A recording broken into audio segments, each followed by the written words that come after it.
Hi, everybody. Welcome to Season 5, Episode 3. Episode 3 of Cheap Lounge, where we discuss inexpensive, easy listening lounge records that have been added onto my hobby radio station, Moody Mood Music, which is linked below. You can listen anytime. Recently, let's just get right into it, shall we? We start out today, record, I'm not going to say an awful lot about it. It is from the Mary Kaye Trio, Too Much. Mary Kaye Trio is Mary Kaye and her brother and someone else who's not her brother. I think it was her husband. Or that third person may have changed if my memory is correct. I'm not sure. Anyway, Mary Kaye Hui, that's her name, Kaye Hui. They were Hawaiians, born in Michigan. Her father was Johnny Kaye Hui, who did an album called Johnny Ukulele. That was the name he performed under. I can't find it. You know, my friend Scott and I just had this discussion, and now it's happening to me, where I have that record, and I don't know why it's not filed under Johnny Ukulele or Johnny Kaye Hui, but it's not in either place, so I don't know where it is. It'll show up. Anyway, I was going to show you that record. That's her father. Imagine the record. I can insert a picture here. This is the daughter, and the one of these is the brother. I'm not sure which one. Anyway, they had as youth doing Hawaiian music, recording Hawaiian music. But then Mary Kaye formed the trio, and they did jazz singing and easy listening stuff. And they performed in Vegas for a long time, various places in Vegas. Fabulous records. That's the reason I'm showing this to you, just specifically, not about this record in particular, but anytime you see something by the Mary Kaye Trio, pick it up. For cheap, pick it up. Great, tight harmonies, a lot of good energy. They're very much like that kind of high-lows for freshmen kind of vibe, Really nice stuff. They also did a Hawaiian album that was quite nice. A lot of mistakes with the Hawaiian language, but the album is still quite nice. Yeah. Mary Kaye Trio, we like them. Here's a budget label record. I love budget label records. And I really just want to mention the performer, the actual performer. This one's on Hurrah Records, a tribute to Mario Lanza. So ideally you would, and that's a picture of Mario Lanza. We've talked about him before. He was an operatic singer, actually only did a couple of operas on stage, and was picked up by Hollywood because he's a really good looking guy and an incredible operatic voice. And so he did a whole bunch of operettas, films, musical things like that, with kind of classical, semi-classical music, and was having a really good career, but died at the age of 38. He had struggles with substance addictions and with overeating, with weight, specifically with overeating, because he would fluctuate greatly in his weight. And in fact, he was only 38 years old when he passed away in a hospital in Italy while he was preparing to shoot a film, and was in the hospital for a weight loss treatment of some kind. And he had, I believe, a heart attack or heart failure or something. So don't do anything crazy. Okay, I'm not a doctor or anything, but yes, try things, whatever, but don't do anything crazy. I mean, it's a shame. If you go back and watch some videos of him, there are plenty of videos of him. A really, really good-looking guy. I didn't pay that much attention to him earlier. My mother kind of liked him, and I just didn't pay any attention. Because I'm not crazy about that kind of music, but when I watched videos, I'm like, wow, this guy really had something, a great voice. He was really attractive, so it's all kind of a shame. But anyway, of course, the budget label records jumped on the bandwagon and did Mario Lanza tributes, as many people did. And what's of interest here is, and this album, this one came out in 1961, but it was reissued, re-released by all the different budget labels. So you can find basically this recording under many different names with different pictures on it and blah, blah, blah. But they do usually credit the actual artist, Enzo Stuarti. And that's who I just wanted to mention to draw your attention to, because he is one of the recording artists that did kind of start out doing the budget label recording. This was one of his first bigger gigs. I mean, I don't know that you would really call it a big gig back in the day, but doing a studio recording Mario Lanza tribute.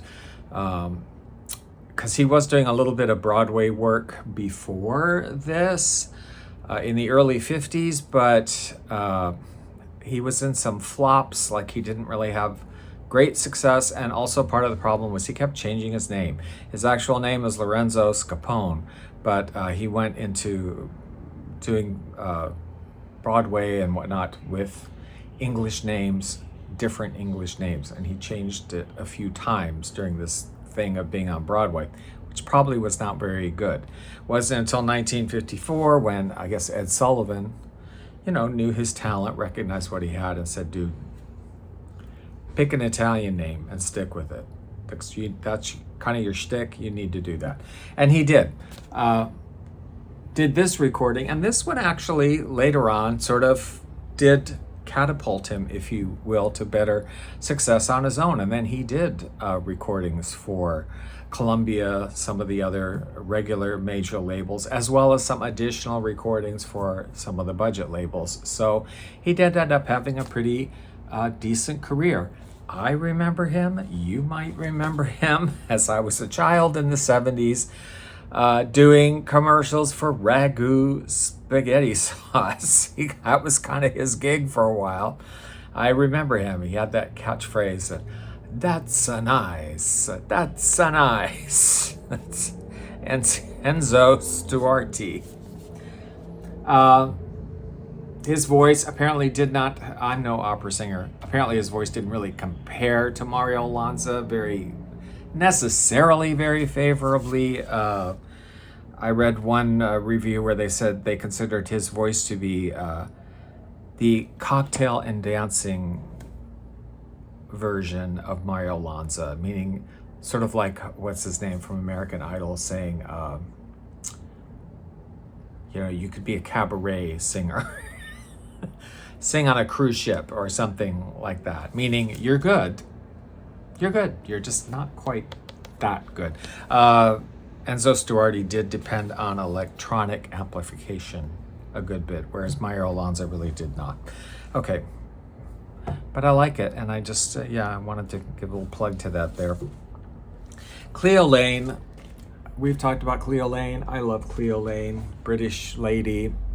Recorded many, many albums, much more popular in the UK than she was in the USA.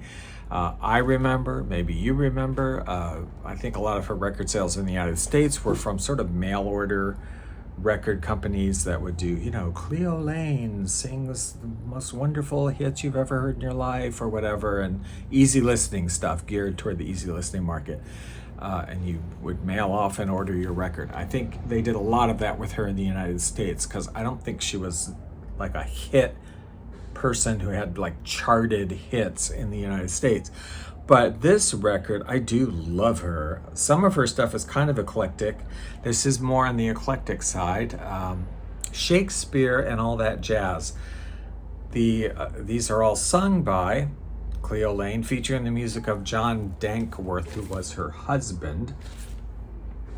These songs are, almost all of them, a few of them are related to Shakespeare lyrically, but the majority of these are actual Shakespeare poems or Shakespeare lines from dramas and whatever, set to music. It's weird, right? It's weird. These are not hummable tunes for the most part. They're not songs that you're gonna go, I really like that, That It Was a Lover and His Lass. Yeah, that's my favorite. but they're cool. They're really cool, and I dig it. I put quite a few of these onto the Moody Mood Music. I mean, why not? And a couple of them into Christmas rotation because they are sort of winter related. They are winter related, and it's kind of nice to have a little break from your silent nights and things when we're doing Season of Joy. I like it. This one came out, I think, originally came out in 64. It was also reissued in 72. This says it's a 64, this one. But I have seen it in different covers than this one also online when I look. So I'm not sure if I don't think this was the original cover, but this is when it was originally issued. I don't know. Anyway, moving along. Engelbert Humperdinck. We all love and adore Engelbert Humperdinck. I mean, I certainly do. This is a 2-album set. I was quite curious about this. 2 albums. It's called A Lovely Way to Spend an Evening. Now, I'm playing it, digitizing it. It's all very lovely. Of course, Engelbert Humperdinck has a lovely voice. We like it. And these are mostly really, really well-known standards on these 2 albums. I mean, these are heavy hitters. Songs most everybody knew, recorded 1,000,000 times by 1,000,000 people, very well-known songs. Sung by Engelbert Humperdinck. But what I couldn't help but noticing as I was listening to it is and it was in absolutely beautiful condition too, almost as if it had never been played. Maybe it did get played once and they were like, forget it already. But he's very sedate. It's a very sedate Engelbert Humperdinck because, as you know, he Tom Jones, like some of those other ones. I mean, they could kind of belt, there was a rough edge to them. They could kind of belt out some of those songs with really strong vocals, really strong voice. And that is kind of absent on this album. This all is him singing very beautifully and lovely and sort of sedately, like there's somebody going, okay, Bert, pull it back, Bert, pull it back. Don't, just calm down, don't go crazy. The orchestration is lovely, also very sedate, very traditional, kind of easy listening orchestral music. So it made me wonder, what is this? This is not a compilation. This is all recorded for this 2-album set. All the credits from the arrangers and the orchestra and everything are here. And I thought, well, what is this label then? I've not heard of it. Silver Eagle Records out of Ontario, Canada, Markham, Ontario, Canada. Distributed out of Orchard Park, New York. So what Eagle River or Silver Eagle Records was active in the 1980s was a mail order record business. So yeah, they were one of those companies that this would have been on television, not Ronco or KTEL, but like that, get your whatever it is, 24 songs, 24 full-length songs by Engelbert Humperdinck. All the songs you remember. Not by him, but other songs you remember. Yes, available now for only whatever. That's what this was. Something you would have bought on television, not sold in stores. I did look, and it was released in the UK. Not both albums, but one comp of this was issued in the UK as a regular record album. There was a CD later on, again, not the whole 24 songs, but 12 of them or so on a CD later on in the 90s. So some of this music is out there in other form, but this actually is the only one I could see that was all the 2 albums, 24 songs together from Silver Eagle Records, little mellow Engelbert Humperdinck. Just quickly going to mention this one, Up Pops Ramsey Lewis. I mention this because I don't know about you. I love jazz. I like jazz anyway as a form. I also enjoy when sort of well-known jazz artists would do covers of easy listening songs. I mean, pop songs are basically easy listening songs that would have been played on the beautiful music radio and whatever. And they do their own versions because they tend to be either groovy or a sort of like polite cocktail jazz kind of versions. And either way, I love it. This guy's pretty groovy, but it's elegant. I love it. It's got RESP, respect, whatever. It's got respect on it. Soul Man, Going Out of My Head, Alfie. I dig it. I dig this record, yeah. Cadet Records. Finally, I'm going to talk about this one. I just picked this up recently. I wouldn't say disappointed. It just wasn't what I thought. I ordered it from a seller in France. And they had it was another record I got with it, which was a Hawaiian steel guitar record I did not have.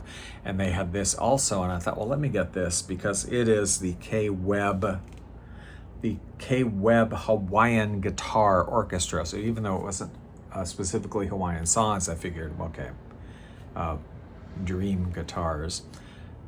By Webb's Hawaiian Guitar Orchestra. I thought, well, it'll be Hawaiian, versions of pop songs. I love those kind of records. As it turns out, that's not what it is. 1973, it came from. It is just guitar, easy listening guitar music. There's only one song that has Hawaiian guitar on it, a medley, and it's not very good. And the rest of the album is very nice, but it's not Hawaiian at all. But they're all guitars. It's all like different types of guitars with this orchestra. There's like some Spanish type guitar. There's some electric guitar, a little variety of different kind of guitar music. Mostly all songs you would know. La Bamba, whatever. Danny Boy, I hate that song, sorry. La Cucaracha. I mention it because the artist sparked my interest. This Webb, well, two things. Webb, Hawaiian Guitar Orchestra. So I do have a Hawaiian album from Webb. I should have pulled that one out, but yeah, I do. I've had it for many, many years, and I love it. And it is a Hawaiian album by Webb with steel guitars and an orchestra. So I thought this would be the same ensemble, but it's not. This is really nicely recorded. It's really beautiful music. They do in the liner notes mention, the different famous guitar sounds like Les Paul and Al Kaiola and Billy Strange and Tommy Garrett's 50 guitars, etc. And I will say there are several songs on here, and they do have different styles. There were several songs on here that definitely were giving me the 50 guitars of Tommy Garrett. It was definitely multiple Spanish guitars. It was giving me that vibe. But then the last two, and Webb, who is Webb? So I'm researching like, who the heck is Webb? Because there's a million different things. There's like Webb and their electric guitars, Webb and his orchestra, Webb and his dancing violins or whatever. And it turns out Webb, I don't think there is Webb. I think it's like a Terry Baxter. I don't think there is a person. It's the house band of Maritime Records, which is a German label, and that was the name they used for their house band, Webb. Whatever, trumpets, Webb and his serenading mandolins or whatever. So it would appear there is no Webb, although Frank Valdor is listed as a member of Webb. Frank Valdor I am familiar with, who did a number of records, this amazing Hawaiian one that is like Herb Alpert and the Tijuana Brass. Go to Waikiki, it's absolutely fabulous. That's him. Kind of made me wonder if maybe Webb isn't really Frank Valdor for many of, not all of them, but for many of those Webb records, maybe he's actually the orchestra leader and the guitarist or whatever. I don't know. But just a thought. The last two songs really piqued my curiosity though.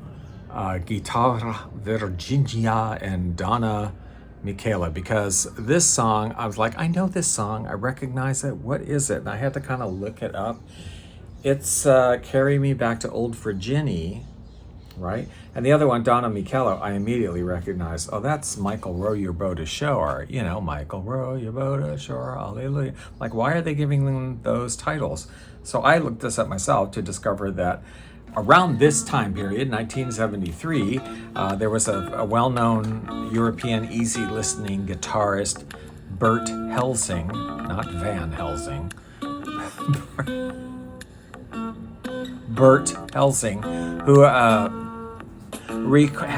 kind of hits, easy listening guitar, and Guitarra Virginia and Donna Michaela were two of his hits, which they were Michael Row Your Boat and Carry Me Back to Old Virginia. But I guess that's why they used those titles, because those had been like hit songs in Europe of these guitar, instrumental things. Anyway, little mystery solved in the afternoon. I was just kind of curious.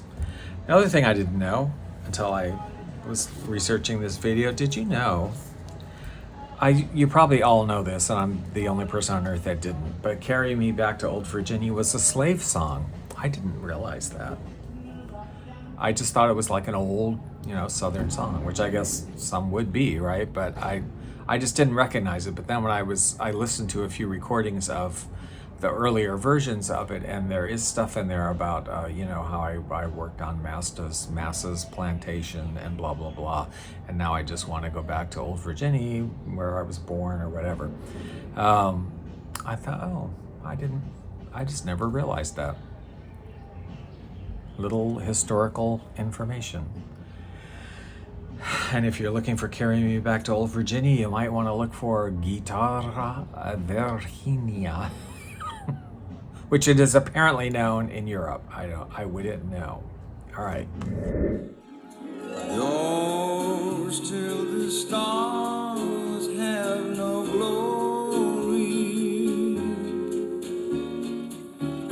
Yours till the birds fail to sing. Won't you please be kind and please make up your mind that you'll be. Can't get out of this mood. Last night, your lips were too appealing. The thrill should have been all gone by today in the usual way. But it's only your arms I'm out of. Can't get out of this dream. Here and now, dear, all my love I found here. Promise me that you will leave me never. That strain again. It had a dying fall, oh, it came on my ear like the sweet south that breathes upon a bank of violets, stealing and giving odor between the acres of the rye with the hay. Oh, hey, no, these pretty country folks would lie in the springtime, the only pretty ring time, when birds do sing, hey, ding-a-ding.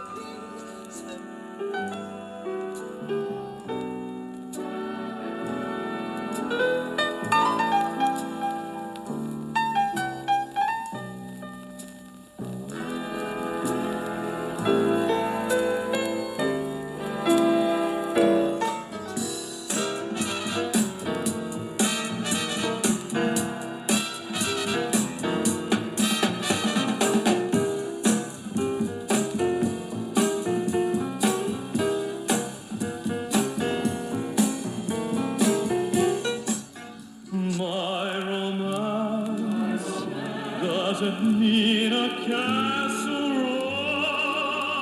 rising in Spain, nor a dance to a constantly surprising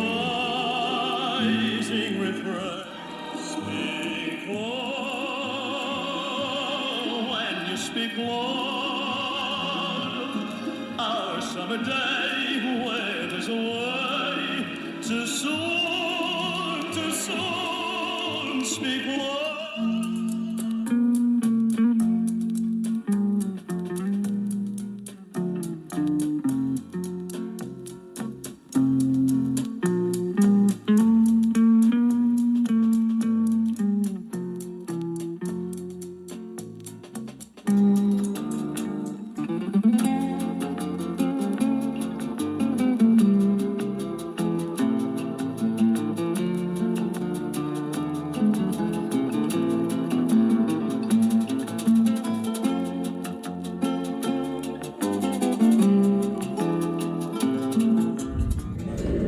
Thank you for watching, and don't forget you can tune in to Moody Mood Music anytime, night or day, and please leave comments if you have any of these records or any comment about any of this schlep we're talking about or information, whatever. Conversation in the comments is great. So thank you guys for watching. Have a good evening, and we will see you later.